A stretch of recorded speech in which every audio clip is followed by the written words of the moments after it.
Hey, what's up? I'm Ashley. Thank you for watching this video.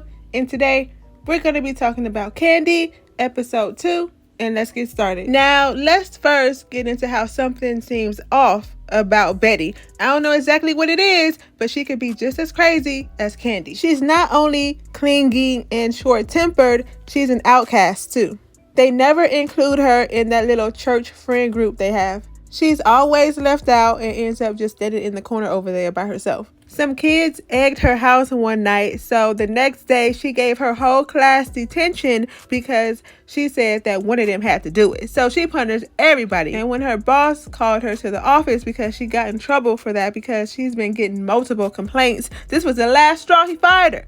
She had to pack up her little box and get out of there. Look how she hit the table. What if the poor girl had to go to the bathroom and she couldn't hold it no more? Now that's why you have to pack up that cat in the boot and get on out of there. So that night that her house got egged, they made it a point to let us know that that was 2 years before she died. Now, because she got fired from her job, she told her husband that she thinks that now is a good time to foster in another kid. Them pork chops look done to y'all. They look like they could be a little more browner, but maybe I just can't cook. But her husband is eating it up like it's good though, so what do I know? But anyway, but eventually they do agree on fostering in another kid, and then so they get this boy named David. One of the first things she asked the boy was, "Can you read this? What does it say?" He was like, "Welcome, David." Did you think the boy was stupid or something? Then they flash us to 1 month later, and that's when David started acting up. He started feeding the dog human food. Betty said, "Stop doing that, Davy. Stop doing that." He didn't listen. He did it again. She was like, "Go to your room." He was like, "No, I'm not going to my room." She snatched the plate off the table and said, "Go to your room." And then that's when he gets up and starts thumping to his room. Betty's daughter, Christina, and David would be playing around the house, yelling and screaming, and Betty couldn't take it. She had to take a chill pill.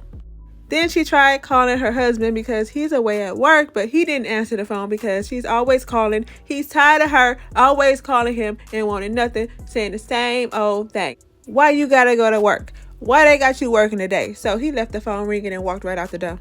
But David was in there causing havoc. He was knocking over stuff. She said, "Stop." She shook him. She was like, "Stop, I'ma hit you." The boy was shook. Then later on, she told David, "Your birthday's coming up. You want to invite people from your school to your party?" And she gave him these invitations that belonged to her daughter. But he didn't tell anybody about his party because he was mad that he was giving girl invitations. She was like, "Where everybody at this party?" She was like, "Did you tell people to come to your party?" He said no. She's like, "Why?" He said, "Because those are girl invitations." She said, "So what? Don't matter?" He had a whole tantrum, throwing and knocking over stuff. He said, "I hate it here. I want to leave. I hate it here." So they packed up homeboy's bags and the CPS worker came and snatched him up. After that incident, Betty was telling her husband that she doesn't think that she can take anyone else not wanting to be in that house anymore. He don't want to be there. He's always leaving, going to volleyball, and we're going to get into that in a second. And now this boy, David, don't want to stay. He hated there. So she can't take it no more. So it seems like Betty is unhappy with life, period. And she's unhappy with her husband because he's always going off to work and going to volleyball, leaving her at home with the kid by herself. And then we see Candy unhappy in her marriage because she's not getting none. She be throwing out all these clues, trying to bust it open, but he's like, "Ooh, let's watch TV." But I don't feel bad for her because she a stone cold killer up there in the church praising the Lord. She needs to be struck down right now. And by the looks of this episode, she out here killing for something dumb at that over a man. Girl, please. But anyway, her and her pastor are besties, and her pastor was telling her that she's getting a divorce. Her and her husband been married for like 11 years or so, and Candy's the first one to find out. But then they all went to church, and the man spilled the beans to everybody in the church. He said the pastor getting a divorce. That's why she's not here today. So y'all are dismissed.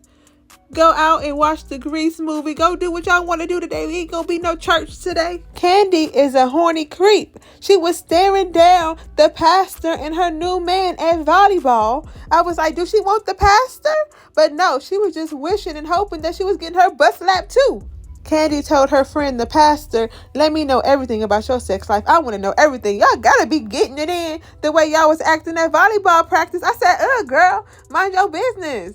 I mean, just look at her face. She is intrigued. Then the next day or two, she called up the pastor and asked her, now tell me again why I shouldn't have an affair. The pastor said because feelings will get involved and you just shouldn't do it. But Candy out here like, why not? Why not? I want to have an affair. I'm horny. I want to have an affair.